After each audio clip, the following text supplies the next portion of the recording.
Thank you so much for sitting down with us today to talk about these important events.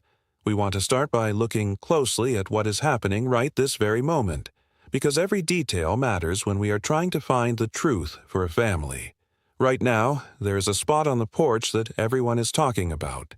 It is a place where something very sad might have happened, and even now, things are still lying there on the ground that weren't picked up when the search first began. As many of us have come to understand, people who follow others in a scary way, often called stalkers, sometimes actually want to be noticed by the person they are watching. This is a very frightening thought for anyone to deal with. Now, there has been some talk from a leader named Nanos, who mentioned that looking at blood samples could take a whole year to finish. But our group of caring experts knows that this isn't necessarily how things work, and it doesn't feel right to suggest it takes that long. Many of us are also scratching our heads because it just doesn't seem to make sense that a stalker would be following Savannah. We find ourselves wondering about the moments when she was moved. Was she being carried by someone at that time? A lot of people in the community have been asking if she was wrapped in a blanket or something else to keep her hidden. Right now, Nanos and the helpers from the federal government are working very hard to find a match for the tiny bits of life code, which we call DNA. Is it possible for them to find it?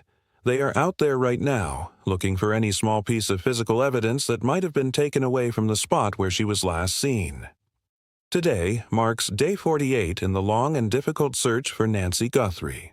The story is taking a very big and sudden turn as the people investigating start to look into new ideas and paths. They are now spending a lot of time searching through areas where trash from building sites is dumped. At the same time, the teams from the federal government are working day and night to look at DNA evidence. They hope this will finally bring the answers that Nancy's family and friends are waiting for so patiently. While this is happening, the people who study blood found something on her porch that is telling a different story than what we first thought. It seems the timing of when things happened might be different than the original guesses. Because of this, the local leaders in Pima County are asking for help from anyone who might have a video. They are looking for a white car or truck that was seen driving through the neighborhood around the time Nancy disappeared. The people in charge say that finding out who was in that white vehicle could be the most important key to moving this whole search forward and finding out where she is. There is also a very heartfelt message being sent out to the public.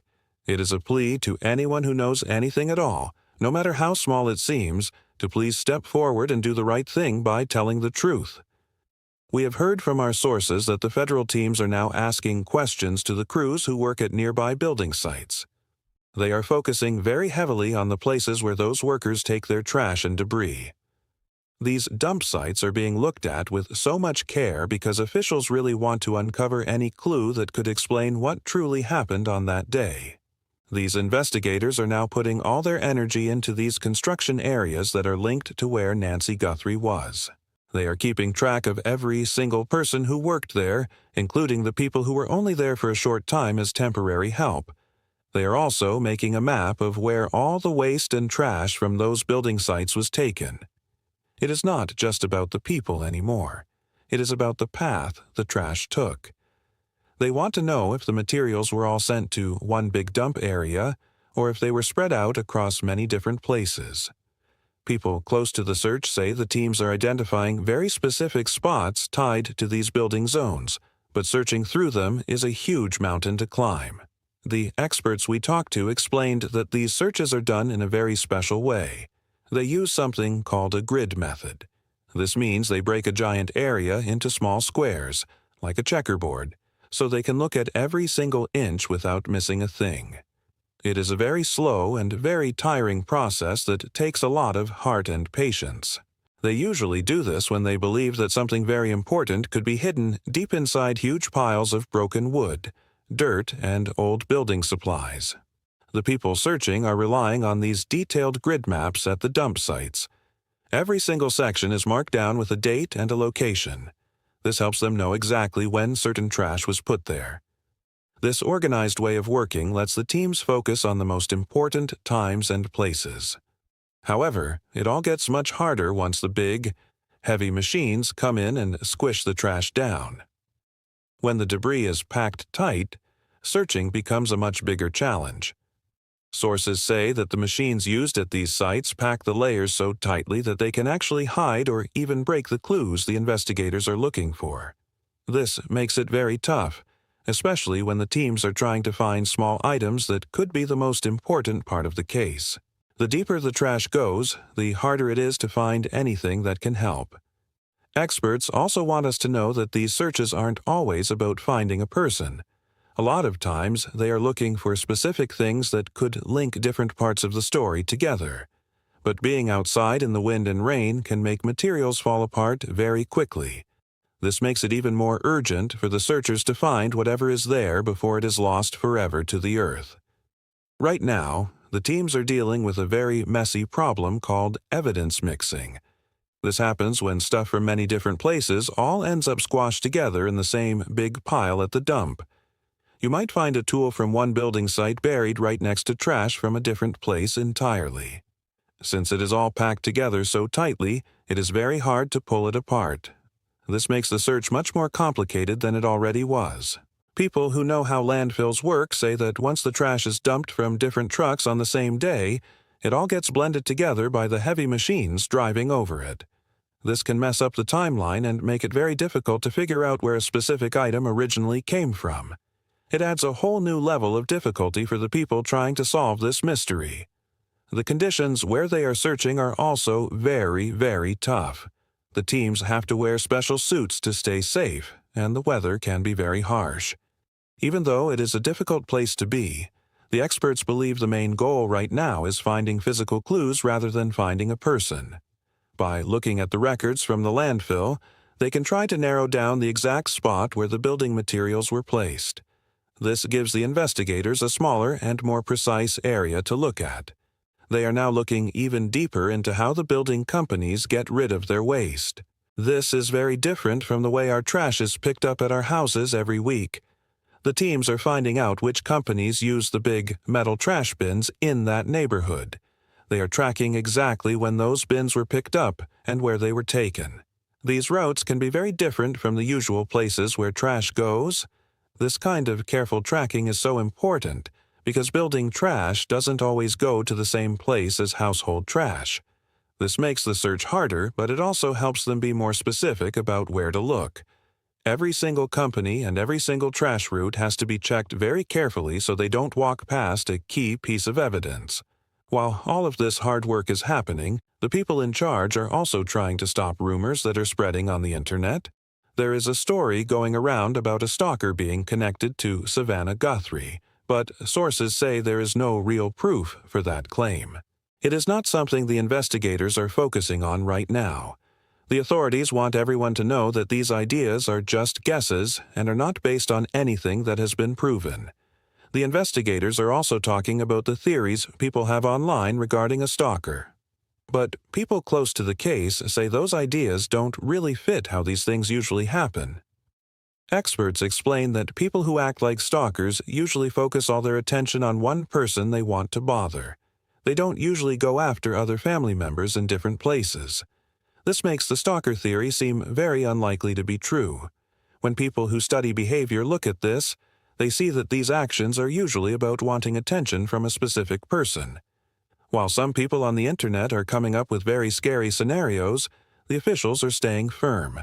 They say there is no confirmed evidence for this idea, and nothing believable has come up to support it as part of the real investigation. The authorities are also giving a gentle warning. They say that spreading stories that aren't true or sending in tips that don't have any facts behind them can actually slow down the progress of finding Nancy. They need to spend their time and energy on leads that are based on real evidence. The investigators are reminding everyone how important it is to only focus on information that can be checked and proven through the right people. More and more of these online stories are being put to rest as investigators make it clear that the stalker idea doesn't match what they know about how people behave. The experts looking at the case say it is very unlikely that someone would target a family member instead of the person they were actually focused on. There is just no evidence to support that. People who study how the mind works explain that stalking is usually very direct. It is about one person being focused on another person over and over again. In this case, there is nothing solid that links that kind of behavior to Nancy Guthrie going missing. No official reports have found a connection like that. The people in charge know that many stories will keep going around, but not every story is true. The investigators are staying focused on the facts and the evidence. They are making it clear that guessing without proof only makes it harder to do the real work of finding out what truly happened. Now, a very important detail is making everyone look back at Nancy Guthrie's own home. The investigators are looking at clues found right outside her front door. They are reviewing many different leads, including the searches at the construction sites. But a new look at her porch is showing details that might change the whole story of when things happened. Experts looked at the video and saw that the blood on the walkway was spread out more than people first thought. Seeing the whole area is helping the investigators understand how things might have happened and why some of their tools didn't work as well in that spot. The specialists who are looking at the evidence say the way the blood looks is very telling. It looks like the blood fell straight down to the ground. It doesn't look like it was splashed or spread with force. This little detail is very important. It helps them figure out how someone was standing or moving at the time. It gives the investigators a much clearer picture of those very important moments. This new look at the blood outside Nancy's home is helping things become clearer, but it is also bringing up more questions. The investigators notice that while some of the blood drops look a bit messy, that might just be because the ground there is very rough and bumpy. The experts say that when the blood is on a smoother surface, like the tiles near the front door, the pattern is much easier to read. This difference is helping the people who study the scene understand how the blood got there and what it tells us about how people were moving. Based on what they see now, it looks like the blood fell from a certain height straight down. This supports the idea that the blood was dripping steadily rather than being splashed by a fast or hard motion. This usually happens in situations that aren't as aggressive as other scenes might be. The investigators think this could mean that Nancy, or maybe someone who was moving her, was walking or moving at the time the blood fell. The people looking at the video say these small details are everything. They are the building blocks for figuring out exactly what happened during those few minutes. A closer look at frozen pictures of the scene is actually helping more than the video itself. It is easier to see how the blood was laid out when the picture is still. The blood seems to follow a narrow, straight path, but the experts say it is hard to tell which way the person was going. They can't tell if the movement was toward the house or away from it. What they do notice is that the path is very thin. This lets the investigators draw a map of where someone might have walked, even if they aren't sure which way they were headed. Since the drops don't show any signs of being thrown or splashed, the analysts are sure the blood fell straight down. The specialists explain that blood usually falls in a round shape and then spreads out depending on how high up it started. In this situation, the drops look very much the same, which suggests they fell from a low height. They think it was probably just a few feet above the ground. This helps them rule out some ideas and focus on others. Because of this, the investigators are wondering if Nancy Guthrie was moving herself or if she was being moved by someone else when the blood hit the ground. Some experts also believe the amount of blood they can see means she lost quite a bit of it. This is a very important part of understanding the story of what happened in those moments. As they look even closer, the forensic teams are finding clues hidden inside the blood drops themselves. The experts now think that some of the drops have tiny bubbles of air in them. This usually means the blood came from the nose or the mouth instead of a deep cut on the body. Some groups of drops look like a very fine mist. Specialists call this expirated blood. It happens when someone breathes or coughs and blood comes out. This looks very different from big, heavy drops. It tells the investigators that there might have been more than one kind of bleeding happening at the scene. They also saw lighter spots inside some of the drops, which makes them think even more that air was mixed in. This helps them figure out how the bleeding started and gives them a better idea of what to look for next. Another big clue is that the gravel near the blood was moved around. This might mean there was movement in that spot after the blood had already fallen. The officials are now looking very closely at these tiny but very important clues to understand what happened. The investigators are also looking at how the blood reacts with the things around it on the ground. Even the smallest thing could change the whole direction of the search. In other cases from the past, finding blood hidden under things has proven that the first guesses were wrong and showed a completely different story. Right now, they are looking at the gravel and the little bits of trash that were found on top of the blood near Nancy's house. Experts say this is a big deal because it suggests something moved after the blood was already there. It makes them wonder if someone was being helped or moved into a different position. The people looking at the evidence also found tiny pieces of plants mixed into the blood drops. This means the blood touched the bushes or grass nearby either during or after the event. These quiet clues help the investigators understand where people were standing and moving without having to guess. The specialists believe the blood looks like it was coughed or breathed out rather than coming from a hard hit. When you add in the moved gravel and the plant bits, it starts to paint a very detailed picture for the investigators. Now, there are some worries coming up about how the area outside Nancy's home was handled at the very beginning. There is a concern that some important clues might have been messed up early on. The investigators think that everything, the moving, the blood falling, and the debris being disturbed, all happened very quickly. They can tell this because of the branches and other things mixed into the scene. But the big problem they are looking at now is that the area might not have been closed off well enough. Reports say that several people might have walked up to the spot before the police were able to fully control it. This means the original evidence could have been changed or moved by mistake. Experts warn that even something as small as stepping on a piece of gravel can change how a scene looks. This makes it much harder to know the truth. This is very important when looking at things like gravel on top of blood. That gravel could have told them exactly how Nancy was moved, but since so many people were walking around, it is hard to know if the gravel was moved by her or by someone else later. Because of these mistakes, some big questions might never have a clear answer. The investigators say the gravel was a big clue, but with so many people there, it is hard to be certain about what it means. There are very serious worries being talked about regarding how Nancy's case was handled, and some say the scene was opened up to the public too soon. Some sources say there was a time for about 2 days where the area wasn't guarded at all. This let a lot of people walk up to the house before all the evidence was gathered. During those 2 days, people who had nothing to do with the search were seen near the spot, and that might have changed important details. Experts say that some things, like the trash that might be connected to the case, were left sitting there and weren't picked up right away. This makes it very hard for the investigators now, especially if they have to prove what they found in a court of law later. Without a clear record of who held the evidence and when, things like gravel or debris can be argued about. It makes it hard to trust the clues. At the same time, everyone is looking at DNA evidence found inside the house. The experts say they found DNA that doesn't belong to Nancy, and that is a very big deal. It has everyone asking who else was in that house and what they were doing there.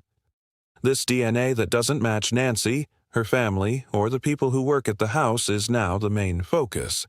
The investigators are using a special kind of family tree search called genetic genealogy, but experts say this is a very hard thing to do. The first problem is trying to get a clean sample of DNA. If many people touched something, the DNA gets all mixed up. It is very hard to separate one person's code from everyone else's. If they can get a clean sample, they then have to compare it to big lists of other people's DNA to find a family connection. This only works if there is enough information in the system to find a match. Specialists also say that for some groups of people, there isn't as much information in the databases, which makes it even harder. But even with these problems, we have seen in the past that smart and hard-working experts can still find an answer. A big breakthrough might be just around the corner if they can get a strong DNA profile. The experts say the work is already happening, but it all depends on how good the sample is. This high-tech method of building family trees has solved many mysteries before. We don't know how long it will take or if it will give us the answer we need, but it is a very strong lead. While that is going on, the investigators are also looking at a ransom note that was given to them. Federal agents looked at the message very closely and asked a lot of questions. The note had several deadlines in it that made everyone very worried. The officials are trying to figure out if the note is real or if it was just someone playing a mean trick. This adds even more pressure to a situation that is already very complicated. But now, there are a lot of doubts about that ransom note. Some of the details just don't seem real. Even though the family said they were willing to do whatever it took to get Nancy back, the note told them not to contact anyone directly. This immediately worried the investigators. The note used scary language and had deadlines, but experts say it was missing things that are usually in real ransom notes. For example, there was no proof that Nancy was actually alive, and the person didn't talk directly to the family. Instead, the note was sent through a news station. This made the authorities take it seriously at first, but it also made them wonder who really wrote it. The investigators now think that the way the note was sent might mean it isn't real. Specialists say that as time goes on and no one follows up on the note, it becomes less and less likely to be genuine. The officials are focusing more on real evidence now, and they see the ransom note as something that might just be a distraction. They are questioning the note more and more because it doesn't fit the pattern of how these things work. Experts say that a simple break-in usually doesn't turn into a kidnapping, and when someone wants money, they usually ask for it quickly and talk directly to the family. In Nancy's case, there was no quick contact and no proof she was okay. The note also asked for a digital payment, which is very strange. The timing is also a problem. Delays often mean a message isn't real. After looking at the words used and how it was delivered, the officials are very concerned that it didn't come from a real source. Now they believe the ransom message might not have anything to do with what actually happened to Nancy. Since no money was paid and no one called again, the authorities are moving on to stronger leads. One thing they are looking at very closely is the security door at Nancy Guthrie's home. It makes everyone wonder how someone could have gotten inside. Neighbors say the door was very safe and strong. It was built so that no one could force it open without making a lot of noise or leaving a big mess. This makes it seem like a break-in through the front door didn't happen. But the investigators are still looking into everything. Experts say that even though it would be hard to break the door, someone who is very good at it might try to mess with the lock. This would take a lot of time and very steady hands to do without being caught. The forensic teams are going to look at the lock very closely to see if there are any tiny scratches from tools. Even the smallest mark could tell them if someone tried to pick the lock or if the door was locked tight the whole time. So far, they haven't found any signs that the door was forced open. This makes the investigators think that maybe someone got in a different way. A group of caring experts will keep following every single update and every bit of evidence that comes in. We want to thank you for being here and for caring about this story. We want to stay alert and keep looking for the truth together. Let's keep pushing for the answers Nancy and her family deserve.